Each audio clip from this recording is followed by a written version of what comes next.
Because, gentlemen, the world wants to see Jesus, and they're not going to see Jesus if you and I aren't with him every day and bringing him to the world. The world is not. The only thing the world's going to do is get to go to hell if they get to know Father Larry Richards. Who cares? They got to know Jesus. And there's a great story. I talk about it in one of my things. I don't know where that. You know, there's a little helicopter up here. Whose helicopter? This is really nice. Oh, sorry. Is this a joke for later? I'm messing up. Oh, sorry. Anyway, so there's this helicopter. But here's a story about a man who was captured in the Second World War. And he was an American, he was a Christian, and he was fighting, of course, the Japanese caught him and he was thrown in a prisoner of war camp. Now, at that time, at the same time, there was a Japanese man who was trying to help the Americans, and he was captured. But he was a traitor. The American they treated poorly, but not as badly as they treated the Japanese man. The Japanese man, they treated him so and tortured him so bad, they would deprive him of food and just torture him, and they'd throw him in the cell with the American every night. And the American would take his own food, what little he had, and give it to the Japanese man, and he'd try to heal the wounds of the Japanese man as best he could. After about 3 weeks, the Japanese man was tortured so bad that when he got thrown back in the cell with the American knew that this man was going to die. And so he thought, you know, I've shared everything with this man except for Jesus. Everything with this man except for Jesus.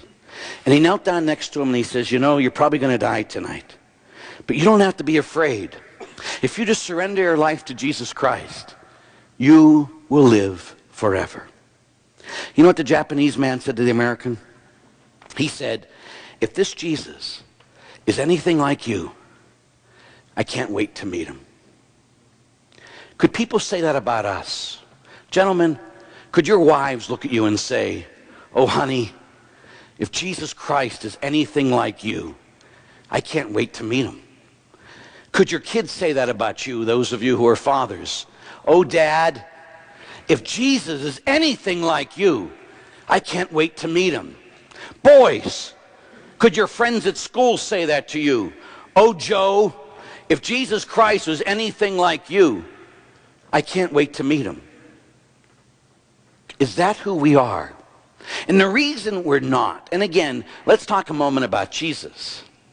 Jesus was not a gentle, tiptoe through the tulips type person, in case you're wondering. In my book, I talk about, and it's not done because I want you to do it. I want you to go to the Gospels, and I want you to, with a pen and paper in hand, and take a month to do it, I want you to start with Matthew's Gospel and go through John, and I want you to look at Jesus Christ, and I want you to write down his characteristics as a man. You'll find out very rarely does he have this image that we make him, this la-la person who's always saying gentle things. Jesus would not be accepted by most of us here if he came. And he'd not be accepted in most of our churches because he challenged people. Remember Peter? Peter's one of his intimate followers.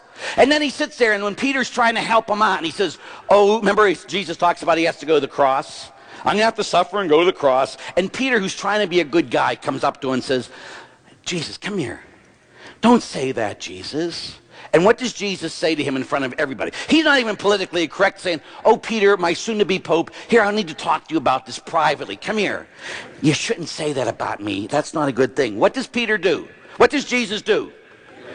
Get thee behind me, Satan. Huh?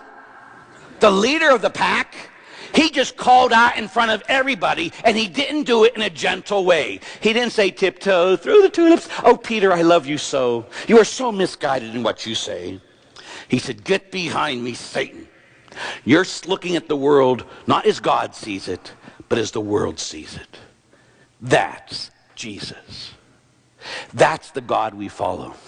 But this God, this man who loves us so much, that he would die for love of us.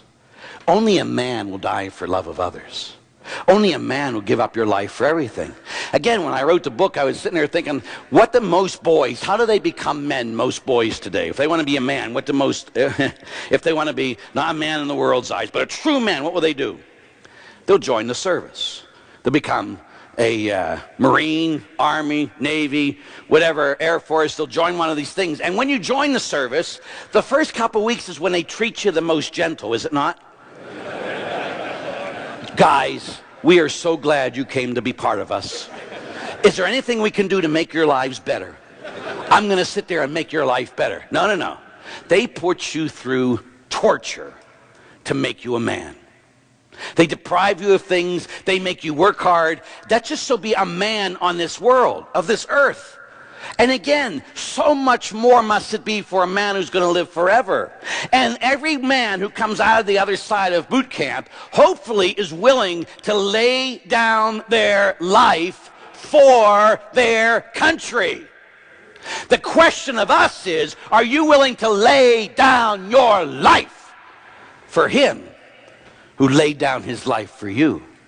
And that got to be a day in, day out laying down our lives. It's not an easy way to live.